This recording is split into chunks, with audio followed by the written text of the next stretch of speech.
¿Qué tiene la familia Peluche que después de tantos años seguimos recordando frases, escenas y sabemos perfectamente lo que es un payasito lámpara servilletero?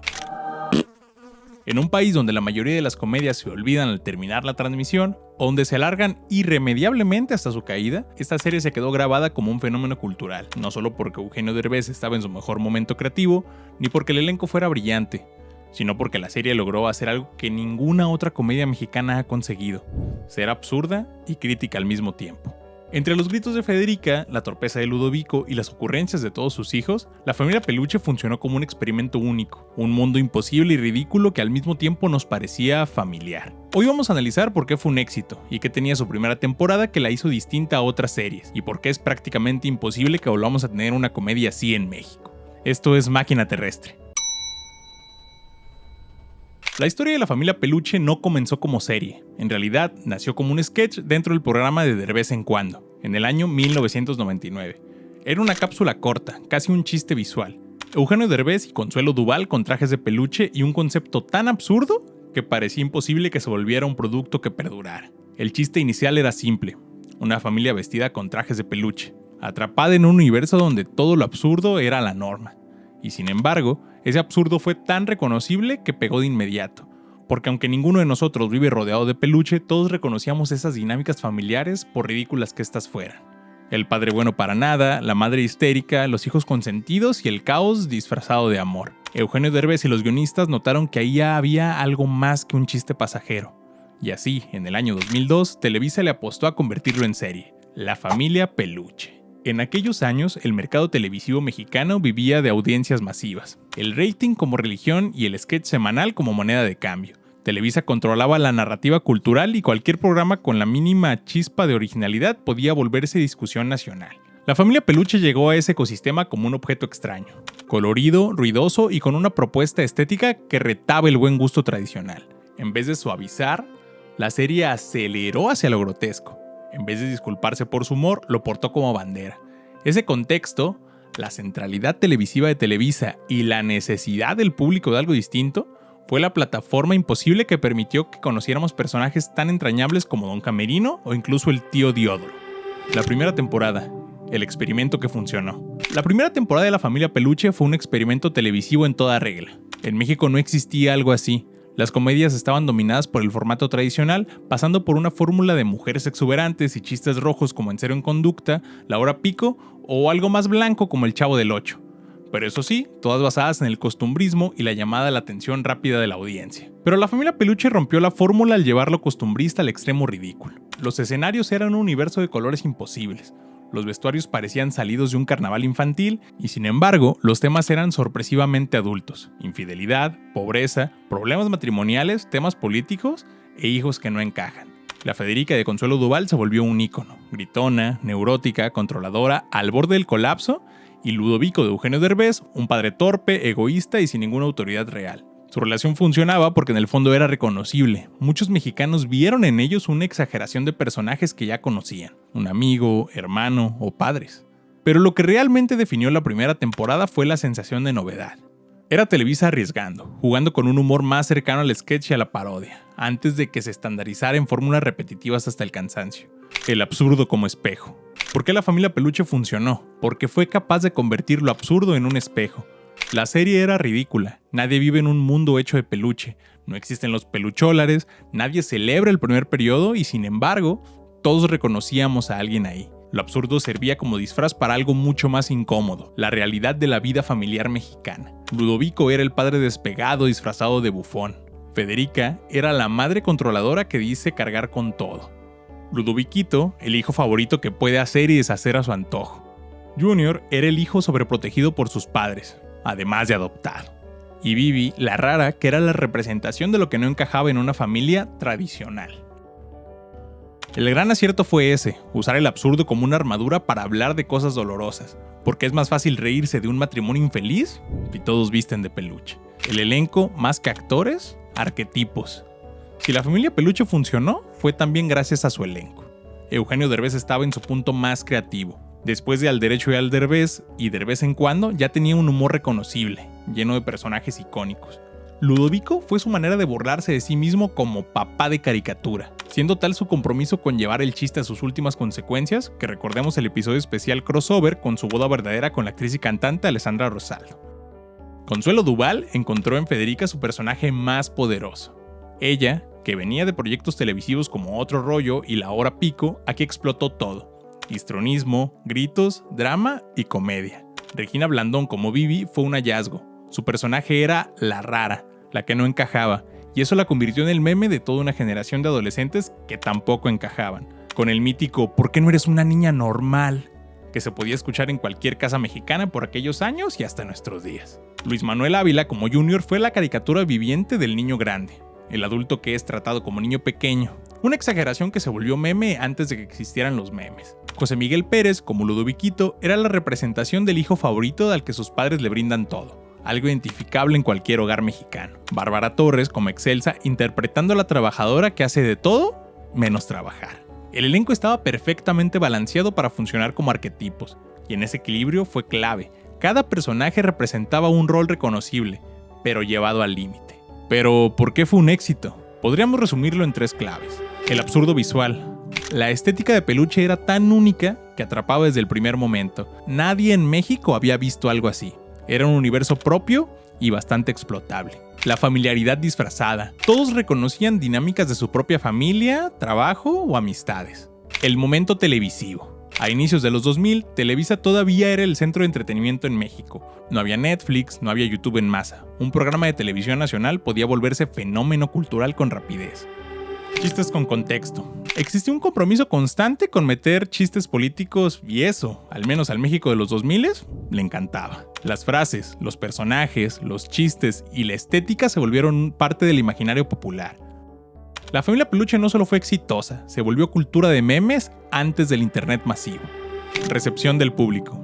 La recepción fue inmediata y masiva. El público mexicano encontró en la serie algo que hacía mucho tiempo no veía: frescura. En los primeros años se reunían familias completas frente al televisor. Lo curioso es que se trataba de un programa que en su superficie parece infantil, por los disfraces, los colores y el tono exagerado, pero que en realidad tenía un humor adulto lleno de doble sentido, crítica social disfrazada y referencias políticas. La audiencia era intergeneracional. Los niños se reían por lo absurdo, los adultos por lo reconocible y los jóvenes por lo irreverente. Esa triple lectura fue lo que le dio longevidad. Internet apenas estaba despegando en México, pero las frases de la serie corrían de boca en boca como si fueran memes offline. Se repetían en oficinas, en escuelas y hasta en reuniones familiares. Televisa encontró en la familia Peluche un producto que no solo era rentable, sino que se convertía en conversación social. Y aunque hoy parecía exagerado, durante años fue tan popular que convertía en relevancia cultural con telenovelas estelares. La recepción no fue solo popularidad. La apropiación cultural, frases y gestos del programa trascendieron la pantalla y se convirtieron en vehículos de comunicación cotidiana. Esa capacidad de entrar en el lenguaje cotidiano marca la diferencia entre un show exitoso y un fenómeno cultural. Además, hubo un componente performativo. Los fans imitaban a los personajes, se disfrazaban en fiestas, citaban diálogos en eventos y hasta usaban la estética de Peluche en parodias. La serie ocupó espacios públicos, escuelas, plazas, oficinas, como muy pocos programas lo lograron. Y ese efecto offline, memes antes de la era masiva de los memes, potenció su resistencia en el tiempo.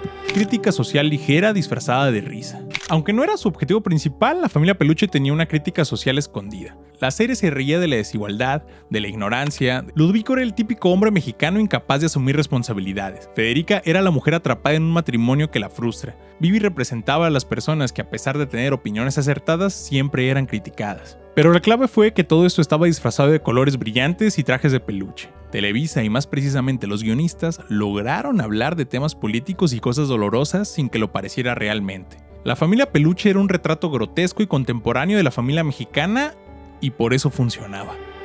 Los guionistas. Imposible hablar del impacto y relevancia que tuvo la familia Peluche sin hablar de sus guionistas. Entre sus filas desfilaron talentos reconocidos como el comediante Fran Evia, el reconocido publicista Pepe Sierra, Juan Carlos Garzón y, por supuesto, Eugenio Derbez. Pero quien fue una pieza clave en la creación y en el tono de la familia fue Gus Rodríguez.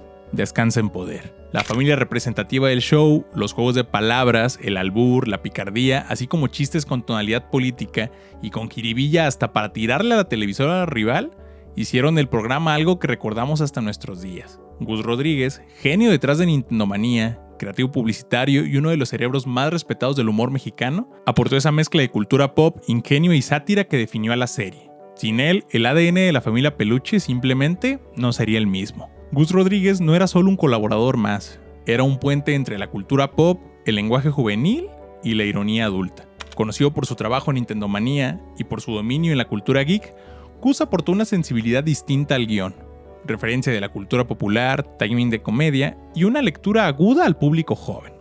Su papel fue estratégico, equilibrar el absurdo con referencias reconocibles que conectaran con audiencias distintas donde el peluche podía quedarse en la superficie. Gus ayudó a hundir el comentario social con pequeñas líneas que calaban hondo, juegos de palabras afilados, guiños a la política y un manejo del doble sentido que le dio al show su estilo. Además, Gus cuidó la economía del gag. En una comedia tan visual, los chistes verbales debían ser certeros.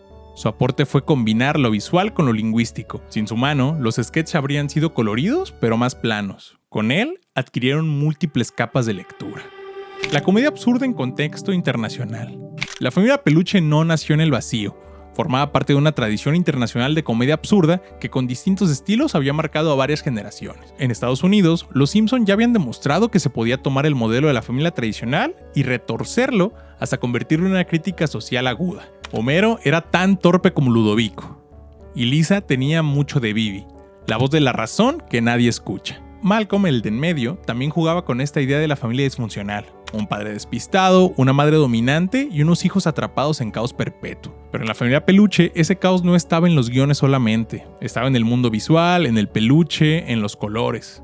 Lo fascinante es que sin proponérselo, la familia Peluche puso a México en el mapa de comedia absurda televisiva. Era un producto local que se podía comparar sin complejos con fenómenos internacionales. Pero, ¿por qué no puede repetirse? Y aquí está lo interesante, la familia Peluche fue irrepetible. Hoy no funcionaría de la misma manera, y no porque haya perdido calidad, sino porque el contexto cambió. En 2002, Televisa tenía el monopolio del entretenimiento. Hoy la audiencia está fragmentada en miles de opciones. El humor absurdo ahora se consume en internet. Los memes hacen lo que hacía antes la familia Peluche.